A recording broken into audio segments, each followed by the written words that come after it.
ఓం శ్రీ మాత్రే నమః. ఓం శ్రీ గురుభ్యో నమః. అందరికీ నమస్కారం. భారత హిందూ సాంప్రదాయానికి స్వాగతం. నా పేరు తాడీశ్వరి. ఈరోజు మన టాపిక్లో రామనామం గొప్పదా, రామకోటి గొప్పదా, ఈరోజు మనం వీడియోలో తెలుసుకుందామండి. నిజం చెప్పాలంటే రెండూ చాలా గొప్పవేనండి. కాకపోతే రామకోటి రాయాలి అంటే ఎంతో పరిశుభ్రతగా ఉండి భగవంతుడికి నమస్కారం చేసుకొని శ్రీరామ శ్రీరామ అని చెప్పి రామకోటిని రాస్తూ ఉంటారు. కానీ రామనామం చెప్పడానికి మాత్రం ఇటువంటి నియమాలేమీ అవసరం లేదండి. మన స్నానం చేస్తూ చెప్పచ్చు, స్నానం చేయకపోయినా చెప్పచ్చు, ఏదైనా పని చేస్తూ చెప్పచ్చు, ఎలా అయినా సరే రామనామాన్ని చెప్పచ్చు అన్నమాట. భగవన్ నామం చెప్పడానికి మనం పరిశుభ్రంగానే ఉండక్కర్లేదు. మనకి పొద్దుటే ఏదో పెద్ద పని పడింది, స్నానం చేయడానికి ఆలస్యమైంది, అప్పుడు రామ రామ రామ అంటూ కూడా మన పనులు మనం చేసుకోవచ్చు అన్నమాట. ఇంకా చెప్పాలంటే రామనామం ఒక్కో నామం రాయడానికి మనకి 4-5 సెకండ్లు అయినా టైం పడుతుంది. కానీ రామ రామ రామ అని అనడానికి ఆ 4-5 సెకండ్లోనే ఎన్నోసార్లు రామనామాన్ని మనం పలకచ్చు.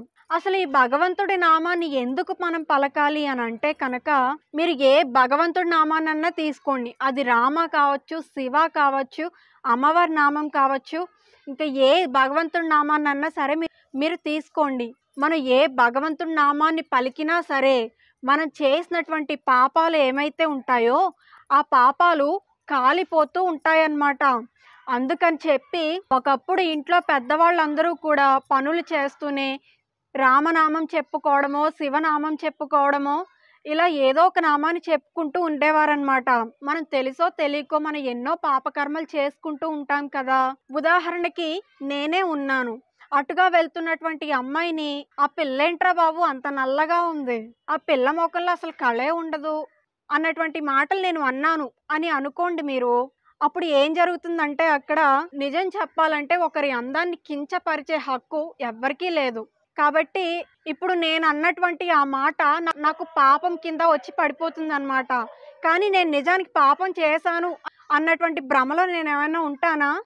నేను పాపకర్మ అయితే నేను చేసుకున్నాను, కానీ నేను పాపాన్ని చేసుకున్నాను అన్నటువంటి స్పృహనైతే నేను అక్కడ కోల్పోతున్నానా లేదా? కాబట్టి మన వల్ల తెలుసో తెలియకో ఎన్నో పాపాలు జరిగిపోతూ ఉంటాయి. ఆ పాపాలన్నీ కాలిపోవాలి అంటే దానికి భగవంతుడి నామం తప్ప ఇంకా వేరే దిక్కైతే ఇంకేమీ లేదు మనకి. మనకు తెలియకుండానే ఇన్ని పాపాలు చేసుకుంటున్నాం. మరి తెలిసి ఎన్ని పాపాలు చేస్తున్నాం చెప్పండి? ఈ పాపాలన్నీ కలిపి ఏమవుతుంది? మనకి దుఃఖ రూపంలో వస్తున్నాయి. మనకి దుఃఖ రూపంలో వచ్చి మనల్ని తరుముతూ ఉన్నాయి. దుఃఖం అంటే ఏంటి? మనం ఏదైనా ఒకటి కష్టపడితేనే కదా మనకి దుఃఖం అనేది వస్తుంది. కాబట్టి మన కష్టాలకి మనమే కారణం అన్నమాట. కాబట్టి మన కష్టాల్ని మనం తొలగించుకోవాలి అంటే భగవంతుడి నామాన్ని మనం పలికినట్లయితే మన పాపం కాలిపోయి మన కష్టం కొంత తగ్గుతుందన్నమాట.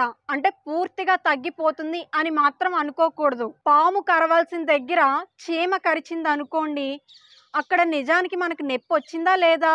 కానీ పాము కరిస్తే ప్రాణమే పోతుంది.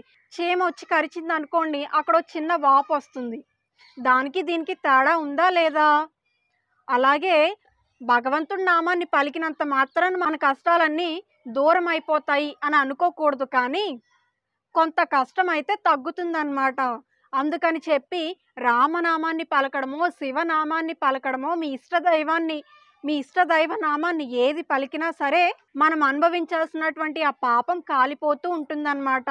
కాబట్టి మనం ఒక దగ్గర కూర్చొని రామకోటి రాసుకోవడం కన్నా మనం ఏ పని చేస్తున్నా కూడా రామ రామ రామ అని అనుకోవడమో, శివ శివ శివ అని అనుకోవడమో, ఇలా ఏదో ఒక నామం మన నోటికి అలవాటు చేసేమే అనుకోండి, అప్పుడు మనం అనుభవించాల్సినటువంటి కర్మలు చాలా వరకు తొలగిపోయి మనకి శుభాలు జరగడం మొదలు పెడతాయన్నమాట.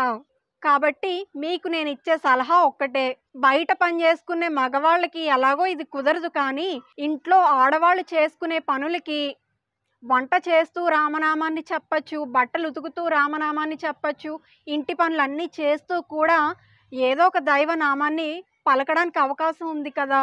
కాబట్టి మీరు ఇంటి పనులు చేసేటప్పుడల్లా కూడా మీకు వచ్చేటటువంటి సమస్త ఆలోచనల్ని పక్కన పెట్టి ఈ రామనామాన్ని చెప్పుకోవడం, ఈ శివనామాన్ని చెప్పుకోవడం నోటికి అలవాటు చేశారే అనుకోండి, అప్పుడు మనం చేసుకున్నటువంటి కర్మలు కొంచెం తగ్గుతాయన్నమాట. ఈ పని చేయడానికి వాళ్ళు నవ్వుతారు, వీళ్ళు నవ్వుతారు అన్నటువంటి మొహమాటాలకి మాత్రం మనం పోకూడదు. ఒకవేళ అటువంటి మొహమాటాలు కనుక మీకున్నట్లయితే వాళ్ళు లేనప్పుడు చెప్పుకోండి. కనీసం మనసులో అన్నా సరే రామనామాన్ని తలిస్తే మన మనసులోకి ఎటువంటి చెడు ఆలోచనలు రాకుండా ఉంటాయన్నమాట. సరేనా అండి? ఈ వీడియోలో మనం రామనామం గొప్పదా, రామకోటి గొప్పదా అన్నటువంటి విషయాన్ని గురించి మనం ఈరోజు వీడియోలో తెలుసుకున్నాం కదా. ఈ వీడియో కనుక మీకు నచ్చినట్లయితే తప్పకుండా లైక్ చేసి, షేర్ చేసి, సబ్స్క్రైబ్ చేసుకోండి. మరిన్ని ఇంట్రెస్టింగ్ వీడియోస్ కోసం మన ఛానల్ను సబ్స్క్రైబ్ చేయండి. మనం మరొక మంచి వీడియోతో కలుద్దామండి. అంతవరకు సెలవు. నమస్తే.